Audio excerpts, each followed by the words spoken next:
बातमी समोर येते।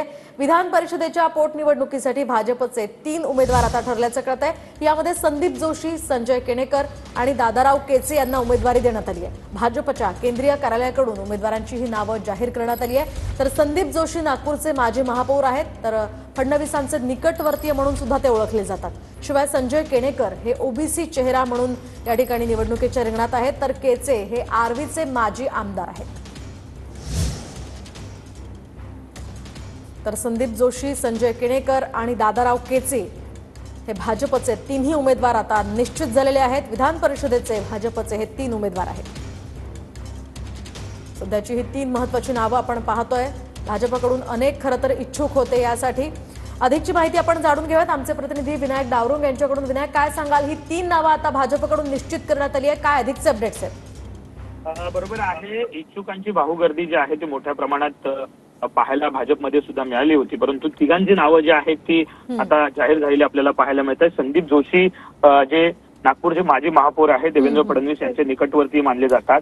तर दुसरीकडे संजय केणेकर यांनी बूथ लेवल पासून पक्षाचं काम केलेलं आहे। महामंत्रीपर्यंत त्यांना पद जे आहे ते देण्यात पक्षाकडून आलं होतं, परंतु आता कुठेतरी विधान परिषदेची उमेदवारी देऊन त्यांचा सुद्धा सन्मान केलेला पाहायला मिळत आहे। तर दुसरीकडे दादाराव केचे आर्वीचे माजी आमदार आहेत, ज्या ठिकाणी सुमित वानखेडे जे देवेंद्र फडणवीस यांचे ओएसडी होते त्यांना संधी जी आहे ती या विधानसभेत दिली होती, आणि तेव्हा दादाराव केचे यांना कुठेतरी थांबण्याचा आदेश जो आहे पक्षाने दिला होता, आणि तेव्हा शब्द जो आहे तो विधान परिषदेचा दिला असावा, म्हणून त्यांची सुद्धा वर्णी जी आहे ती आता या पोटनिवडणुकीसाठी विधान परिषदेच्या लागलेली पाहायला मिळते। तिन्ही प्रमुख नेते जी आहेत त्यांची नावं जाहीर झालेली आहेत। एक नागपूर, संभाजीनगर आणि आर्वी असं या 3 ठिकाणच्या या नेत्यांची नावं जी आहेत ती आता उमेदवारीसाठी जाहीर झालेली आपल्याला पाहायला मिळते। समतोल जो आहे तो भाजपने कुठेतरी राखलेला आहे। सर्वसामान्य कार्यकर्ता जो संजय केणेकर यांच्यासारखा होता, गेली 30-32 वर्ष ते पक्षासाठी काम करतायत, आणि त्यांचा सुद्धा सन्मान पक्षाकडून कुठेतरी करण्यात आलेला आपल्याला पाहायला मिळत आहे। गर्दी जी आहे किंवा नावं जी आहेत ती मोठ्या प्रमाणात पाहायला मिळत होती।